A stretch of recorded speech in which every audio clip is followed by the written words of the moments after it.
لنا الله.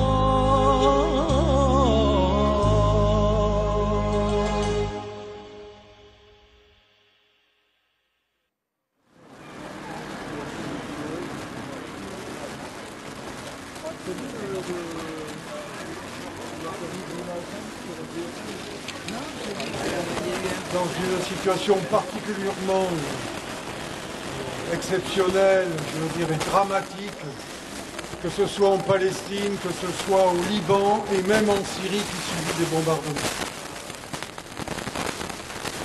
On vient d'apprendre, il y a quelques heures, que l'armée israélienne avait bombardé la FINUL, c'est-à-dire les casques bleus, finalement chargés de s'interposer au Liban ou dans d'autres pays entre ce que l'on appelle les belligérants. On s'aperçoit que le massacre continue et c'est annoncé clairement par les dirigeants israéliens, par Netanyahou en particulier et son gouvernement d'extrême droite. Première annonce, c'est une menace à l'égard du peuple libanais en disant si vous ne réglez pas son compte au Hezbollah qui par ailleurs, quel que soit ce qu'on puisse penser de ses positions, le Hezbollah c'est un parti politique libanais qui représente 20% du corps électoral et qui a aussi un groupe armé, comme c'est beaucoup le cas, dans la région. Alors si vous, dit Netanyahou, si vous ne réglez pas son compte au Hezbollah, eh bien le Liban va devenir un nouveau Gaza. En gros, c'est ce qu'il dit.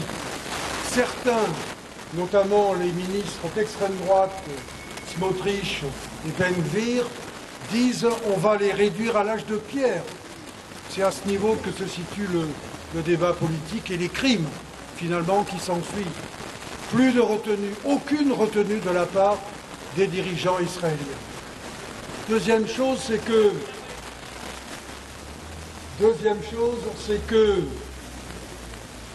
le gouvernement israélien profite que l'attention de l'opinion publique internationale soit plus tournée vers ce qui se passe au Liban pour continuer les massacres dans la bande de Gaza, avec la volonté d'isoler le nord de la bande de Gaza, de la vider de sa population palestinienne, en attendant de le faire pour l'ensemble du territoire, mais déjà en annonçant que l'armée israélienne allait à nouveau bombarder le nord de la bande du Gaza, et en fait, pour le mettre sous contrôle militaire d'Israël et en faire un nouveau territoire israélien, parce que c'est ça qui a derrière.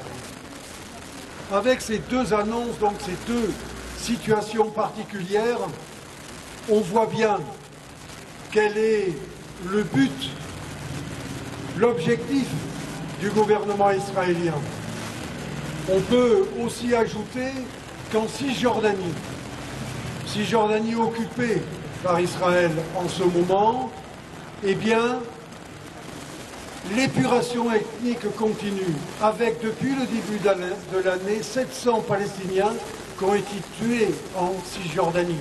Les camps de réfugiés sont pilonnés, sont démantelés pour certains en Cisjordanie. Donc l'objectif finalement du gouvernement israélien, c'est de réaliser,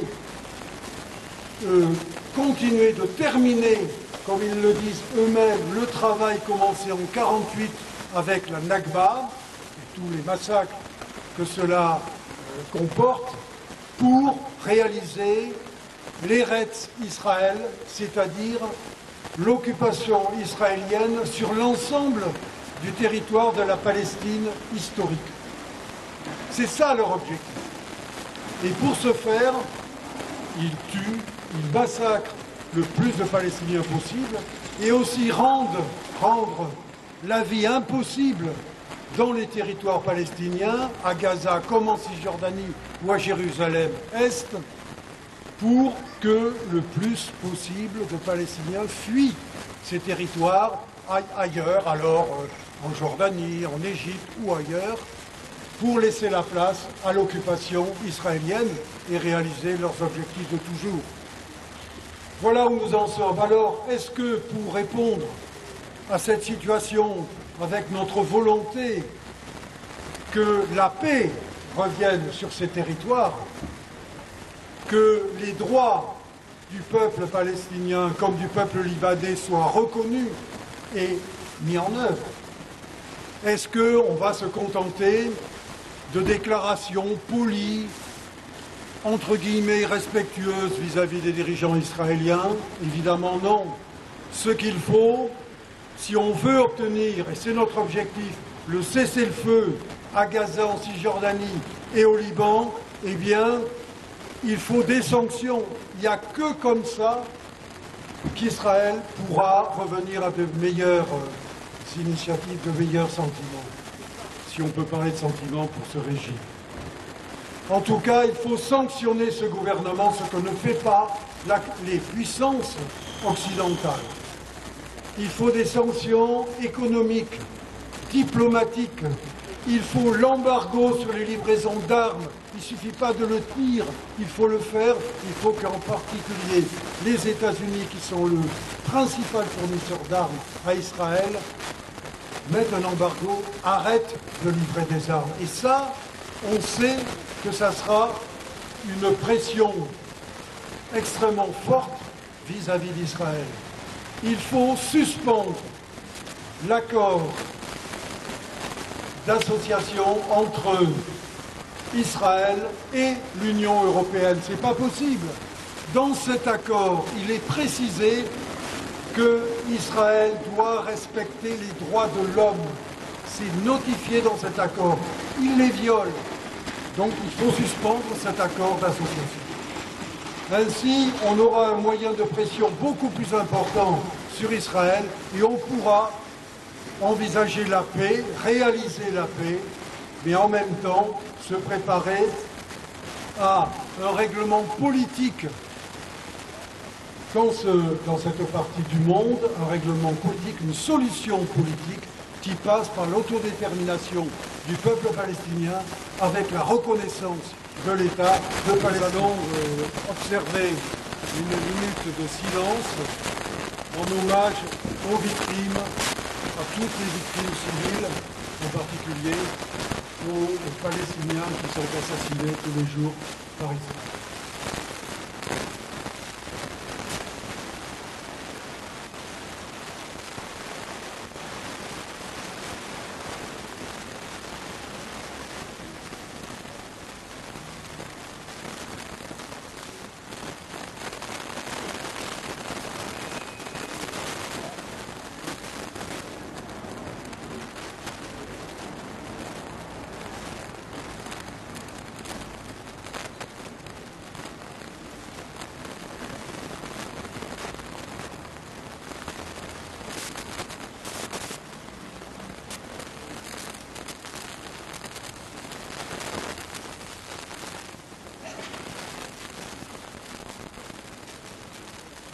Merci.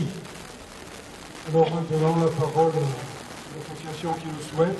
Je vais vous lire un communiqué commun FIDH, c'est-à-dire Fédération internationale des droits de l'homme, Euromed Droit et le Centre libanais des droits de l'homme, le CLDH. La Fédération internationale pour les droits humains, son organisation membre libanaise, plus de 104 enfants et 194 femmes, ainsi que des membres du personnel paramédical. En outre, environ 10 000 personnes ont été blessées, selon le ministère libanais de la Santé. Ces chiffres continuent d'augmenter, soulignant l'urgence d'une action immédiate pour mettre fin à cette violence. Les frappes israéliennes ont visé plusieurs régions du Liban, forçant près d'un demi-million de personnes à fuir vers des zones plus sûres et à chercher un abri, selon le ministère libanais des Affaires étrangères. Il est désormais clair qu'Israël a entamé sa guerre contre le Liban. Des rapports faisant déjà état d'incursions de troupes au sud du Liban. Ces incursions font craindre une invasion terrestre plus importante, qui rappellerait les expériences traumatisantes de 1978, de 1982, de 1993, de 1996 et de 2006. Israël prétend intervenir en vertu de l'article 51 de la Charte des Nations Unies, qui prévoit le droit de légitime défense individuelle ou collective en cas d'attaque armée contre un membre des Nations Unies. Toutefois, une attaque doit répondre aux critères de la légitime défense en vertu de la Charte, c'est-à-dire qu'elle doit être nécessaire et proportionnée à l'attaque initiale. Lorsque la réponse est excessive, n'est pas nécessaire ou ne constitue pas un acte légitime de légitime défense, elle peut alors être qualifiée d'agression, un crime au regard du droit international. Compte tenu de l'ampleur des attaques israéliennes contre des zones civiles fortement peuplées, celles-ci peuvent être considérées comme une violation flagrante de l'article 51 et constituent un crime d'agression au titre du chapitre 7 de la Charte des Nations Unies, nécessitant l'intervention du Conseil de sécurité de l'ONU. En outre, les importants dommages collatéraux causés par ces attaques sont contraires aux principes fondamentaux du droit international humanitaire, en particulier à la 4e Convention de Genève, qui prévoit la protection des populations civiles pendant les conflits armés. Les atteintes aveugles aux civils violent l'obligation de distinguer les combattants des civils et d'éviter les atteintes disproportionnées à la vie civile. Il s'agit d'un crime de guerre. Israël doit être empêché de poursuivre l'escalade. Les organisations signataires considèrent qu'il est particulièrement pénible d'assister à la déshumanisation continue des civils libanais. Le soutien tacite ou ouvert de plusieurs gouvernements occidentaux à l'escalade en cours et aux bombardements aveugles de radiomessagerie et de talkie-walkie des 17 et 18 septembre, qui ont causé la mort d'au moins 37 personnes, dont 2 enfants, et fait 2931 blessés, parmi lesquels des enfants et des professionnels de la santé, est inacceptable. Le bombardement et l'élévation de bâtiments d'habitation à des fins d'assassinat ne peuvent être définis comme une mesure de justice, comme l'a fait le président américain Joe Biden, légitimant une vision de relations internationales qui substitue entièrement la violence au droit. Les dirigeants internationaux ont la responsabilité de faire preuve de retenue et d'équité dans une situation où chaque escalade provoque des pertes civiles et des souffrances à grande échelle. Les gouvernements sont invités à imposer des sanctions, telles qu'un embargo sur les armes à Israël pour ces violations flagrantes du droit international. Un cessez-le-feu au Liban, en vertu de la résolution 1701 du Conseil de sécurité des Nations Unies adoptée en 2006, et des cessez-le-feu à Gaza doivent être mises en œuvre de toute urgence. Aucune des invasions et bombardements répétés du Liban au cours des dernières décennies n'a produit de trêve politique durable, ni de réconciliation dans la région.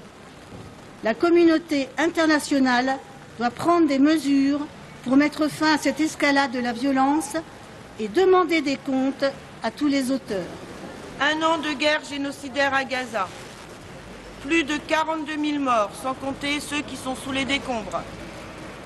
Plus de 100 000 blessés, amputés. Sous l'effet d'un blocus implacable de bombardements intensifs, Gaza est devenu un amas de ruines. Un cimetière dans lequel errent 2,2 millions de Palestiniens. Les civils paient le plus lourd tribut de la guerre totale et aveugle qui livre Netanyahou. Après 1 an de conflit de basse intensité, la machine de guerre israélienne se déchaîne depuis la mi-septembre sur le pays du Cèdre, que Netanyahou veut punir du soutien qu'il a apporté aux Palestiniens. La banlieue sud de Beyrouth, des dizaines de localités du sud du Liban et de la plaine orientale de la Bekaa ne sont plus qu'un tas de ruines fumantes. Netanyahou a mis à exécution sa promesse diabolique de ramener le Liban à l'âge de pierre. Et le monde, soi-disant civilisé, le nôtre, regarde passivement ce crime monstrueux. Les États-Unis fournissent les armes et appellent les victimes à la retenue. L'Europe fronce les sourcils, mais attention, bien froncer les sourcils. Les régimes arabes, eux, regardent ailleurs. Tous laissent dire sans broncher que la guerre contre les Palestiniens et les Libanais est nécessaire, car ils sont tous et toutes suspectés de soutenir le Hamas et le Hezbollah. Mieux, on prétend les en libérer en les tuant toutes et tous. Tous les gouvernements occidentaux font mine d'appeler au cessez-le-feu, mais passent sous silence les déclarations des ministres israéliens traitant les Palestiniens d'animaux humains, ou celle du président de l'Assemblée israélienne appelant à éliminer Gaza de la surface de la terre. Ils taisent ce que la justice internationale a qualifié de plausible génocide. Ne rien dire, c'est acquiescer. Ils laissent même dire que le secrétaire général de l'ONU est persona non grata sur le sol israélien. En laissant entendre que la guerre que mène Israël contre les habitants de Gaza et aujourd'hui contre ceux du Liban est justifiée, les soutiens de l'extrême droite israélienne au pouvoir ont choisi de lier une longue histoire de domination, de colonisation, d'emprisonnement de militants palestiniens, de vol des terres et des maisons. Même le mot conflit israélo-palestinien, voire israélo-Hamas, est plus que discutable. Car de quoi parle-t-on? On parle ici d'une violation du droit international de la part d'un État reconnu par ce droit et refusant à un peuple voisin l'application de ce même droit en le colonisant, en lui menant une guerre sans fin pour annexer l'espace sur lequel il devrait pouvoir construire son avenir. À croire que le droit international ne concerne pas Israël. En vertu d'un génocide horrible, perpétré contre les Juifs en Europe il y a plus de 80 ans, les Palestiniens et les Libanais, qui n'y ont contribué en rien, peuvent être impunément massacrés, expulsés de leurs terres, ramenés à l'état d'animaux nuisibles qu'il faut exterminer pour que survive Israël. Même le personnel de l'ONU et de ses agences, l'UNICEF, l'UNRWA, l'OMS, les casques bleus sont des cibles. S'imaginer aboutir à la paix et la sécurité en massacrant et opprimant est une mystification. Seule la justice peut importer la paix. Accepter un cessez-le-feu immédiat et permanent aurait permis un accord de fin de guerre pour aller vers une solution politique définitive conforme au droit international. C'est ce que réclame la très grande majorité des pays du monde. C'est ce que réclame l'opinion publique internationale. C'est ce que nous réclamons, nous, ici, à Auxerre. Pour que vivent les peuples palestiniens et libanais, nous en appelons à la force du droit. La force du droit contre le droit de la force, s'il vous plaît. Je vais vous lire le communiqué de ma fédération qui est sorti au mois d'octobre pour le cessez-le-feu au Proche-Orient, embargo sur les livraisons d'armes à Israël. Une année de carnage ininterrompue vient de s'écouler, perpétrée par Israël contre les Palestiniens de la bande de Gaza, soumis à ces bombardements, à la famine, à la résurgence des maladies comme la polio, à la dévastation totale de la vie quotidienne, écoles, hôpitaux. The Lancet, l'une des revues médicales les plus connues du monde, écrivait il y a quelques mois que le nombre de décès pourrait s'évaluer à 186 000, soit près d'un Palestinien sur 10. Les massacres se poursuivent également en Cisjordanie occupée, où selon l'ONU, plus de 700 Palestiniens ont été tués depuis le 7 octobre. La population libanaise est maintenant victime de la folie meurtrière à l'œuvre au Proche-Orient, avec des milliers de bombardements et l'offensive terrestre engagée par l'armée israélienne, qui ont provoqué 1 millier de morts et l'exode d'1 million de Libanais. Les frappes ciblent également des ambulances et des centres de santé. Les hôpitaux du Liban sont submergés.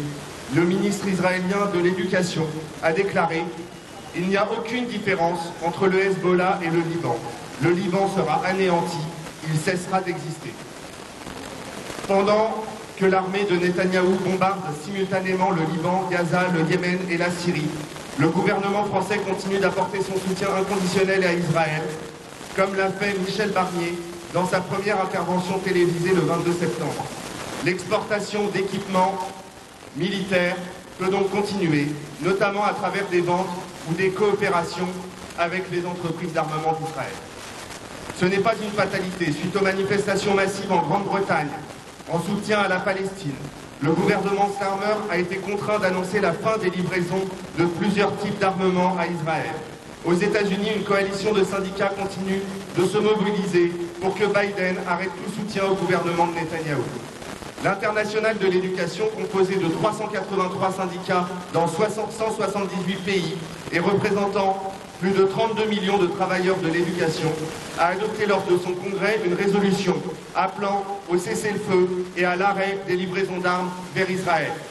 Depuis des mois, dans le monde entier, y compris en Israël, sont organisées des manifestations pour exiger un cessez-le-feu.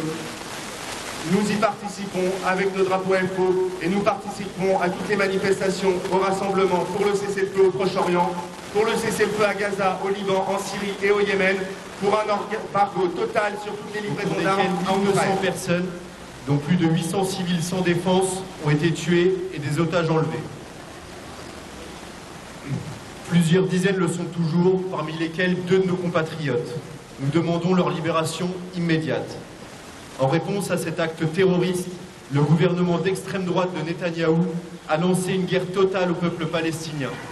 Plus de 42 000 personnes ont officiellement été tuées à Gaza et des dizaines de milliers de victimes supplémentaires sont enfouies sous les décombres ou porteuses de blessures hypothéquant leur survie.